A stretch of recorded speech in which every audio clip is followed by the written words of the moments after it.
Because Prophet Muhammad, peace be upon him, was an illiterate man, which we all know, which everyone says all the time. But what does that really mean? Not only was he illiterate, he couldn't read or write. He was known to have never ever tried to even make a poem. It's not like in his childhood someone was like, oh, one day Muhammad like made a poem, which would have been very normal, peace be upon him, because people, you know, they love poetry. Yeah. But never ever had he even tried to make a poem. He hadn't memorized any poems. None of his family members knew poetry. There is no evidence that he ever participated in any form of poetry or any form of literary anything.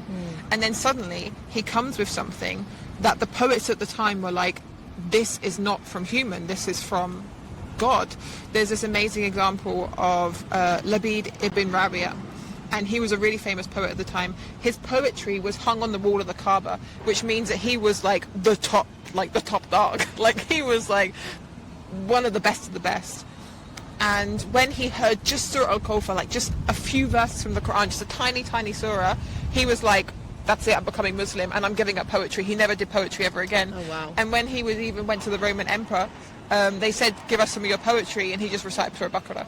Because he was like, after hearing this, I can't participate in poetry ever again. So how does someone that's never participated in poetry in his entire life, up until 40 years old, just come with something like that?